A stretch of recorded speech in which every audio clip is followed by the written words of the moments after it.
Carolina has had a season of some really high highs as well as some disappointing lows. So when it's all said and done, is this going to be a successful season? This is Tyler Zeller, and you're listening to Locked On Tar Heels.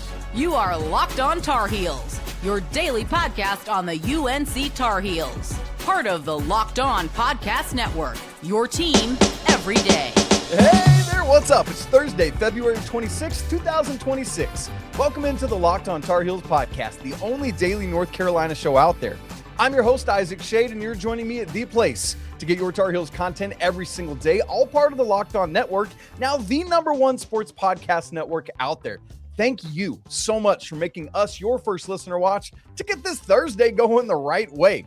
Special shout out to all our everydayers, all the members of the Locked On Tar Heels Discord, and of course, our great insiders as well.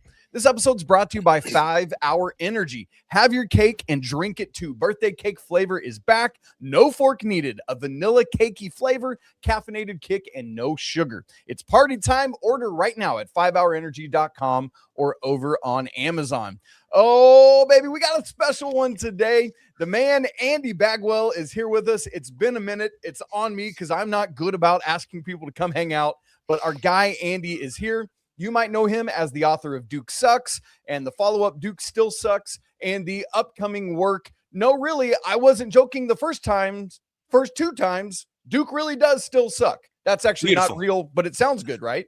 I made a note of that, Isaac. I made a note. I love the title, so I'm down. Okay. I'll write a foreword or an epilogue or something. It'll be great. Perfect. Andy, it's so great to be with you. Before we talk about where we're headed today on the show, man, I just got to tell, I know I've said this to you privately, but publicly, dude, I have been loving these walk and talk videos you've been doing after each game. You've been posting them on social media. It's so good. Like, how did you get to that? I love it. It's fun, yeah. The crazy thing, Isaac, it started as I made a video after the blue and white game for a friend of mine because he wanted just kind of breakdown. I tried to text it to him. It wouldn't text. And so I was like, well, let me just throw this on my TikTok, which I never use, and then I'll send him the link. And the thing blew up. It got like 11,000 views. And I was like, oh, well, that was weird. And I really, truly enjoy them. They're really fun. And I think I've enjoyed kind of just, it's like I've just spit my thoughts out right there. And it's really kind of cool how much it's caught on and people are enjoying them. So I'm really glad you enjoyed, and I'll keep doing them as long as people like watching them. So, well, I'll tell you what, you'll at least have one viewer by the name of Isaac Schade each time. Perfect. So folks, make sure you're following Andy on all those social media platforms. All right, here's what Andy and I are talking about today. What is going to ultimately determine whether this is a successful season or not for the Tar Heels, or could we already classify it as one of those? I also want to start thinking a little bit before it's gone about Seth Trimble's legacy. I want to appreciate it before it's behind us, right? And so I want to ask Andy what he thinks Seth's legacy is going to be. And then we're going to wrap up with a little prediction game. I'm going to put Brother Bags to the test and see if he can do what he can do with a few over-unders. That's going to be a lot of fun. By the way, a quick update. I had heard from R.L. Bynum earlier on Wednesday, who would let me know that Carolina has actually canceled Coach Davis's press conference for Friday. Usually we get an update, like a pregame update. I was expecting out of that something about an update on Caleb, about his hand after the imaging he's going to get this week, but we won't get that. So we won't know anything really till post-game, maybe Saturday when Coach Davis sits down with the media. So just to have your eyes on that.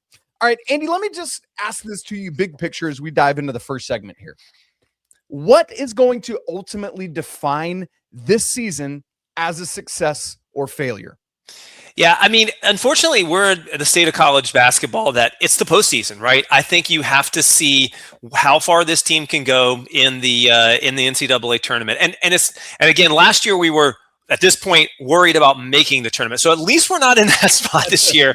I think that was kind of put to bed pretty early. That victory against Kansas kind of started us off on the right trajectory. So thankfully, I think that's success in a lot of ways, and any program out there would say if we're going to be in the NCAA tournament, we're a success. I think Carolina is a notch above that. I think that's the expectation every year. So to me, if I look at the postseason, I think that the bare minimum, you have to make it to the second weekend. I think you have to get to the Sweet 16 this year for this season to be a success. Not just but the season encapsulated, isolated, but really kind of the progression of where we've been during the Hubert Davis era and what happened last year. I think if you don't make it to that second weekend, I don't think a lot of people are going to say, well, that was a really successful season, despite some awesome stuff happening throughout the year. And thankfully, it's not been like, what was it like? I feel like it was around 2013, 2014, where Carolina had some massive wins over like number one Louisville at the time, but then they lost to like UAB or something. There was like those wild swings. It's not been quite that far, but there have been obviously some head scratching L's. But Andy, yeah, I think you're right that the highs of the Kansas win, the win at Rupp, the win at Virginia, obviously the Seth Trimble corner 3 Duke victory, beating Louisville on Monday. Those highs have been enough to make it, if it ended right now, I think we call it a successful season. But I think you're spot on, dude. Like the punctuation is going to come in postseason. What's going to be interesting is what seed Carolina has in the NCAA tournament, because let's say they're a 6 seed. In the second round, you're playing a 3 seed unless the bracket falls apart. And so, but I'm with you. I think based on what's happened in the regular season, you got to make it to the second weekend. And so we'll see if Carolina can do that. So, Andy, before we get to that postseason, though, there are obviously 3 more games left in the regular season. Hosting Virginia Tech Saturday, Clemson next Tuesday, where Carolina has only lost to the Tigers at home twice ever, 60-2, which is still mind-boggling. Crazy. Obviously, the game at Duke to wrap the regular season. So, Andy, let me ask you this about the end of the regular season. Which of these 2 outcomes is better for the Tar Heels? I'm not asking you what your heart wants, because I know the answer to that. Yeah. Would you rather Carolina beat Virginia Tech and Clemson, but lose to Duke, or lose to Virginia Tech and Clemson, but beat Duke? Which of those 2 outcomes do you think is better for the Tar Heels? Okay, yeah, you definitely had to put that caveat on the front of it, because you know what I was going to say if you just asked me that straight out. I'd give up about anything to have a Duke win, but me too. Yeah, you know me well, Isaac. So, but I think that I'd almost like look at it slightly different. It's like, what can we not have happen? And that's, I don't think you can lose to Virginia Tech and Clemson at this point in the year. So that to me is the answer. I think is that, and I think that's better for the Tar Heels, because if you lose either one of these games, just put the Duke game aside. Anything could happen there, although I think it'll be very, very difficult, especially if Caleb Wilson doesn't play. Sure. But I think at this point in the season, I would have said, 2 or 3 weeks ago that Clemson game looked a little more difficult, but they've hit a bit of a swoon here. Yeah. So I think at this point, you kind of have to win those 2, and that puts you about in the best position you can, especially without Caleb Wilson. I think it would be a really, really good place to be if you can get those done. And then you never know what happens in Cameron, but I think if the trade-off is those 2 for sure. I would answer the same way, and I love your approach to it of like, which is the thing, like neither of these are quad 3 losses, but it's that kind of thing of like, you can't take a quad 3 loss. That's so bad for your resume. And I think you're absolutely right. And then you add to it that beating Clemson is so good for those tiebreaker scenarios, because they're right there with the Tar, and you don't know what State or Miami are going to do. I think it's going to be really hard. It's now mathematically impossible to catch Duke, very difficult to catch Virginia, but Miami and State are still on the table, Clemson right there. And so, yeah, I think you're absolutely right. And that's going to make critical this game coming up 2 days from now on Saturday against Virginia Tech, Andy. So I think that's really good. And Andy, thinking more about the regular season, and obviously we still have those 3 games that'll help determine the answer to this. This is year 5 of the Hubert Davis era. Correct me if you feel differently. I think the best regular season of the Hubert Davis era was 2 years ago. Carolina wins the regular season, like the Cormac, Harrison, that squad, when RJ was the ACC Player of the Year. Behind that, though, I've been trying to think about this, and again, pending the results of those 3 games, is this the second best regular season of the HD era? That's a great question, Isaac. I hadn't thought a ton about that, but I think, as long as nothing terrible goes wrong in the last 3 games, I think you have to say yes. I mean, I think clearly that team with Harrison, Ingram and Cormac Ryan, and that team was probably better. The first team, the year that we went to the Final Four, I don't think you could argue the regular season was better. Exactly. For sure. So I think so. I mean, and I don't, there's always, even championship level teams have head scratcher games, right? So there have been a few of those this year, but I do think. And you look at some of the adversity that this team has faced with Trimble out for the beginning of the season. You've got your bench depth completely went away until Jaydon High showed up again late in the year, and of course the Caleb Wilson injury, and then you even played some without Henri Veesaar. So even considering those pretty big adverse conditions, I think you're right. I think this is the second best, and he can, and if we can cap it off like we were talking about before with a little bit of a run, I'm trying my best not to think about a coaching conversation, but I think that it definitely puts it up there and says, okay, we've got some momentum here. We've got some good things going our way. And I think to what you just alluded to a little bit there, I think that's part of why I asked the question is like. I don't see a world where, given how this season has gone with some of those wins we detailed a little bit ago, and all 6 losses are quad one as we talk here today. Obviously, I think the Stanford loss, for example, could slide down to Q2, but whatever, right? Yeah. And so I don't think there's an HD conversation to be had after this year, regardless of what happens in the remaining games. And I think you're right too. Like when we look back at that first HD season, yes, from the Duke game in the regular season on, wow, we look at that. Whoa. But the rest of the regular season wasn't it. I think that's probably the third best regular season because last year definitely wasn't it. And the year that Carolina started number 1 and missed the tournament wasn't it either. So, Andy, I think that's got to be our answer there. Maybe postseason we should get back together and do a ranking of 1 to 5 of the Hubert Davis seasons. That would be interesting. Yeah. And compare and contrast what made them successful, what didn't. So, yeah. Yeah. Going to be interesting to look at. I have an idea on that. We'll talk about postseason. I think it comes down to the 4 position. Thinking about, when Hubert has a guy at the 4 that can do multiple things, Harrison Ingram, Brady Manick, Caleb Wilson, I think that's the difference. But I think that's for another day, another conversation. That'll give you an excuse to have me back on here. I'm all in. And that's absolutely, I love that identification of that. You're absolutely right. Now, let's go instead of the power forward position to the shooting guard position where Seth Trimble is one of a dying breed of college basketball player. I want us to do a little pre-look ahead at what is Seth Trimble's legacy going to be because I want to try to appreciate it now before he's gone. Andy and I are going to do that coming up in just a second. I'm Kalia Butler, host of Locked On Women's Basketball, and this is Mazda's Women's Basketball Snapshot, celebrating the work no highlight reel can ever capture. South Carolina rolled past Ole Miss 85-48 to clinch a share of the SEC regular season title and lock down the number 1 seed in the conference tournament. The Gamecocks extended their win streak over Ole Miss to 21 straight. UCLA dominated Wisconsin 80-60 to secure its first outright Big Ten regular season championship in program history. The Bruins improved to 27-1 overall and remain unbeaten in conference play. And number 12 TCU stormed back from a 13-point fourth quarter deficit to beat Iowa State 80-73.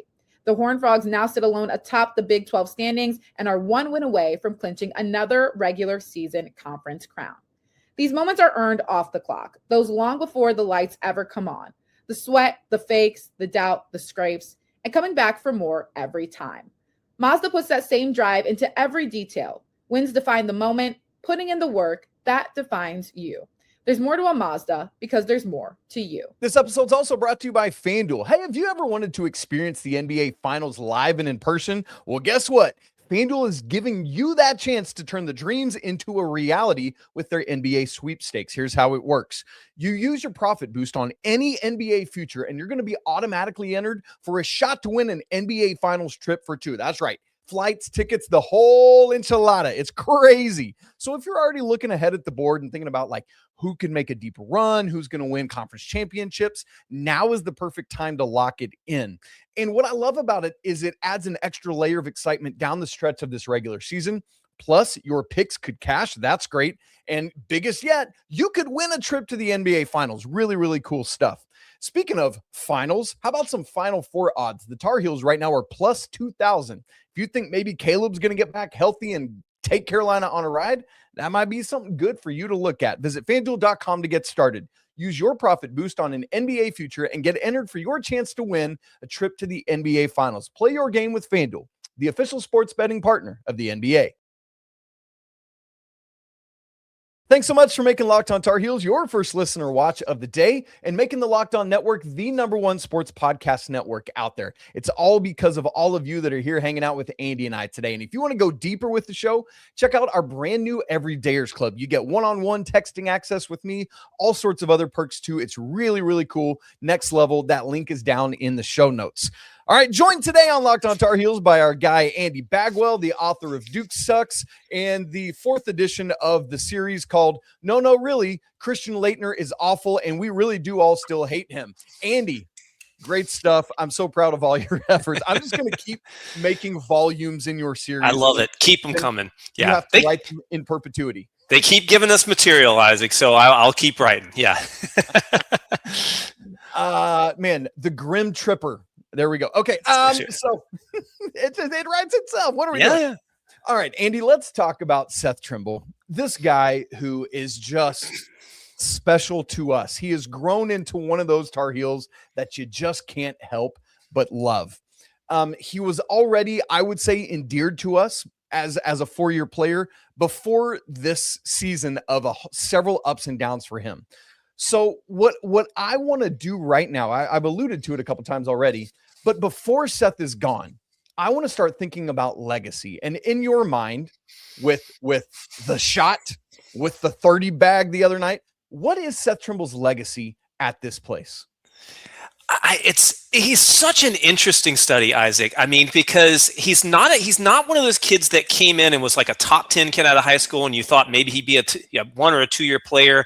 Obviously, a family legacy. With the JP Tokoto, and you've got all these pictures of him as a kid, being a Carolina fan.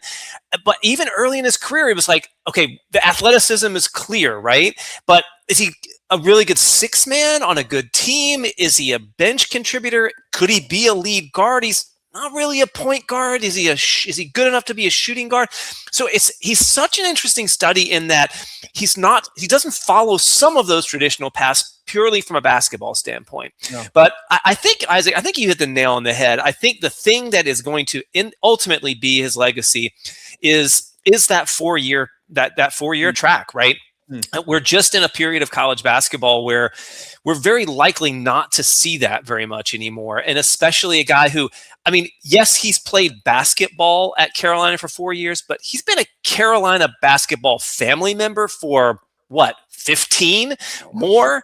And so I think that ultimately is his legacy. And I really think there are a lot of fans right now. I think you and I are on the same page. I think he's one of those all endearing Tar Heels. I think a lot of fans are really mixed about him because they just are not sure to what to expect or what he should be. But I think as the years go on, he's going to be more and more that guy because he is going to be so rare that people are going to go, man, I really wish there was another Seth Trimble on that team. And of course, for me, that shot against Duke will put him up in the all-timers, forever. Gosh, yeah, that's going to be another fun postseason conversation, is making the list of where that falls in terms of Carolina regular season shots, in terms of Carolina all-time shot. I mean, just unbelievable stuff. Yeah. And you're right, like when you think back, like JP's first year as a freshman was 2012-13. Right. So when you include his recruitment, this family has been part of this university and this program for a decade and a half, dude. Yeah. Like, that's crazy. That also means we're really old, Andy. Really old. We're very old. And that doesn't seem that long ago. Like, I'm like, that JP was just on the team, right? Yeah. Right. Wow. And so, man, you're absolutely right. So I think also what that means for you, JP, and you, Seth, is that now you have to send your sons, because we need like legacy Tar Heels there. Yeah. Where does he rank for you, Isaac? I mean, is he a guy that goes into a top 10 all-time shooting guards guy for you? I think he's kind of an interesting conversation. Everything you said is so spot on, Andy, because I think it is the thing that most endears Seth is all the humanity of it. Mm-hmm. It is, he's had injuries in and out, right? This year, the freak accident in the weight room keeps him out for 9 games. Last year, the head injury concussion, and he was having a great season to that point. You know, I often talk about Memphis Seth from the exhibition game. Mm-hmm. And then it just felt like, and he's talked about this too, like he was just never the same when he came back. Like those head injuries, man, it's so hard to truly recover from. He's been in and out at other moments, but like entering the transfer portal, ultimately being like, I can't quit you. I can't. All the things like that. Like his family is all in, you know, like I get to have neat conversations with his mom pretty regularly. The whole Ben and Jerry storyline, you know, so there's just I think it's so much the humanity of Seth, and it truly is. You know, we had this neat run at Carolina of, because of COVID eligibility, multiple 5-year players in a row, from Leaky to Mondo to RJ, and now Seth. I know it's 4 years, not 5, but he's following in that tradition. And to your great point, I don't know who will be next at the level. Like Seth is not Ty Lawson. Seth is not Hansbrough, or like in that regard. I don't think he's going to do things that get his jersey in the rafters. But maybe it's in that, like, but I was going to say like in the Kenny Williams vein or something like that. But it feels even a little bit different than that, just because of his Theo Pinson-y athleticism and defensive capability. So Andy, I'm having trouble answering your question of where does he rank? Yeah, it's tough. It's tough. Yeah, but definitely well loved. And I think I just think about, you know, every year they have a highlight reel of Duke versus Carolina, right? You've got the Danny Green dunk, you've got the bloody Montross, you've got all that. And that shot's going in there forever. 100%. And so that to me, I mean, he will be remembered more than a lot of other guys decades from now because of that shot and that shot alone. And so it's that will be his legacy long term. But for deep Carolina fans, it'll be, like you said, perfect. The humanity, we really felt like we got to know him as a person, and we kind of know who he is. So. Yeah, Man, I think that's hopefully that's that shot, because you're right. Like if we're talking about a specific legacy moment, it is that shot. There is nothing else, right? Like, and hopefully that's the balance to the Austin Rivers shot. Although that game, were we ahead when that shot went up? If I remember, I can't remember. I don't remember. I think we were. I don't recall, but that's the exact same thing I thought of when the shot went in. It's like we finally got our Austin Rivers game kind of balanced it out. But yeah, I can't remember. I feel like I think we were. I don't know though. But I'm trying to forget that. I was like, let's not talk about that. let's move on from that. No, in all honesty, and here's the great news, Andy, is again, we're doing this because we want to try to appreciate Seth before it's gone. Because before, like, there were only 5 more guaranteed games this season when you include 3 regular season, at least 1 ACC tournament, at least 1 NCAA tournament. That's it. So everyone soak it in while you can. I feel like I say this every year about this time, but we have to, because we will lose Seth. And man, I hope he can continue on this path he's on. The last 3 halves of basketball have been incredible. Can't wait to see how he builds on it Saturday. Oh, Mr. Andy Bagwell, I've got a fun one for us. It's always a good time to play a game. I'm always here for a good time. It's time to find out how strong your over-under game is, starting with the prediction on how many more games Caleb Wilson will play in a Tar Heel uniform. We'll get to that one in just a second. Right after I tell you about game time, the biggest stretch of college basketball season is almost here. Buzzer beaters, bracket busters, and those unforgettable moments that everyone's talking about the next day, like the Seth Trimble shot. I don't even know who Austin Rivers is. Being there live for those moments, man, that's something else. That's bucket list stuff. The hard part, though, is actually getting tickets. You got long lines, the prices jump up on you, and that's where the Game Time app comes in to give you fans the advantage with constant innovation. It's how you unlock amazing tickets and experiences in just a few taps. So easy to use. They've got the Game Time guarantee. That means 100% legitimate tickets delivered on time at the best price. And what you see is actually what you pay. No surprise fees at checkout. I was looking ahead at ticket availability on Game Time for the 3 remaining regular season games. Saturday against Virginia Tech, cheapest ticket is $76. The game at Duke, I should have quizzed Andy on this one. The cheapest price is $1,883. That is insanity. But if you want to go to that Clemson game, which is a massive game. You can get in the door for $29 right now on Game Time. Man, that's incredible. Go check it out. Take the guesswork out of buying college basketball tickets with Game Time. Download the app, create an account, and use code LOCKEDON for $20 off your first purchase. Terms apply. Again, create an account and redeem code LOCKEDON for $20 off. Download the Game Time app today. This episode is also brought to you by 5 Hour Energy. Welcome to the 5 Hour Energy Flavor Draft. We're looking at every aspect of the draft to let you know which tasty flavors are the best and which ones might be sleepers for you as well. The board is set, the flavors are ready, and only one can take home the top spot. And that number one draft pick for me is strawberry banana. It's my favorite yogurt flavor, my favorite smoothie flavor, my favorite milkshake flavor.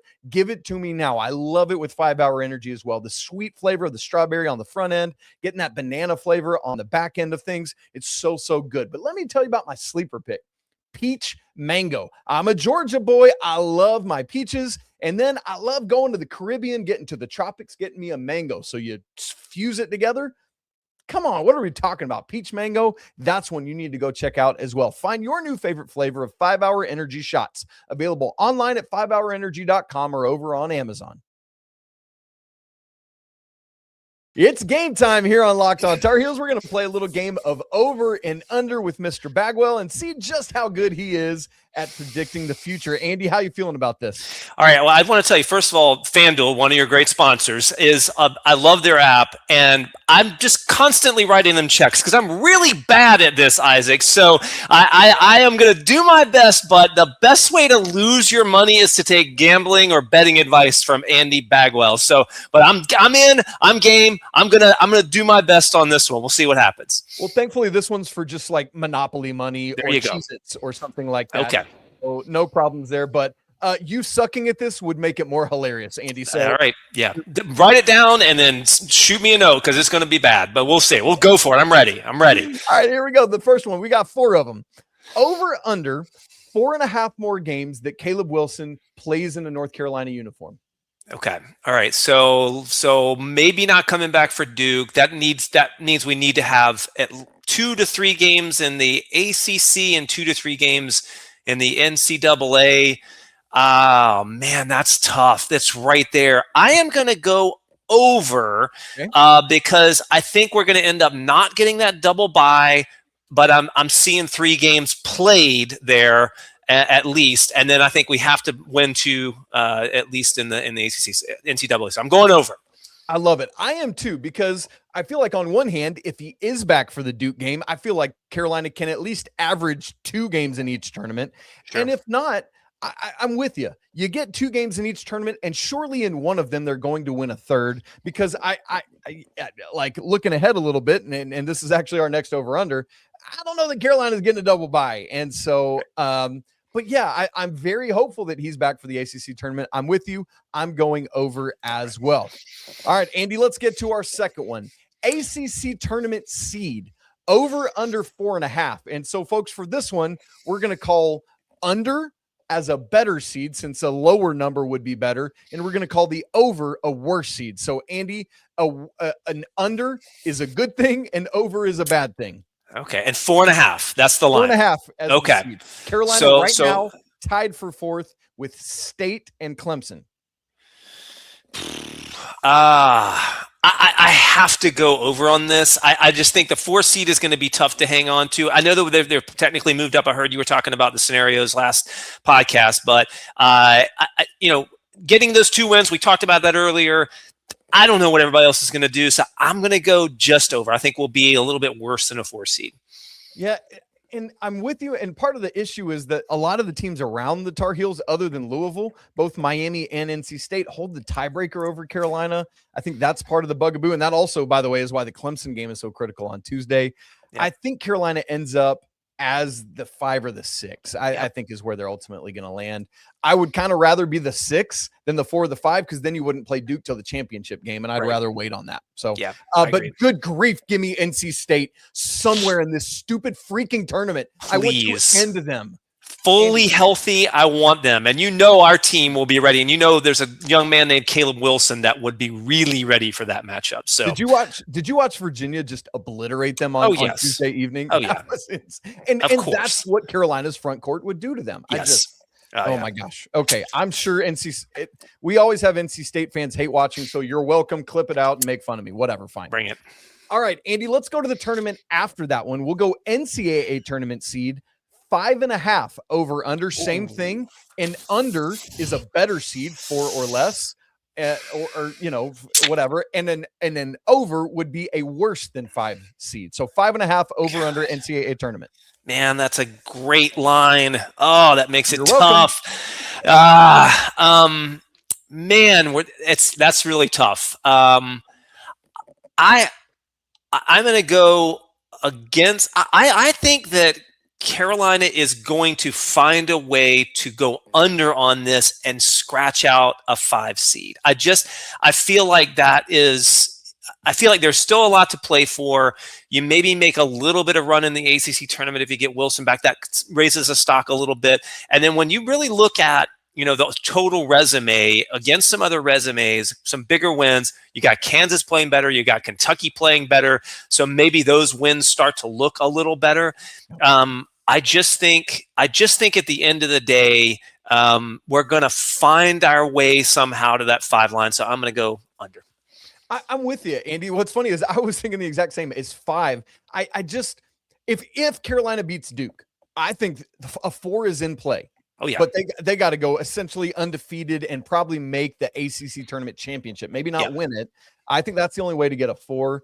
But I'm with you. As you look at the teams on Bracket Matrix right now that are around Carolina, Andy, are you familiar with bracketmatrix.com? I look at it. Yeah. So I haven't looked at it lately, but yes. It's a great site. You guys, it aggregates all the various bracketology stuff that's out there.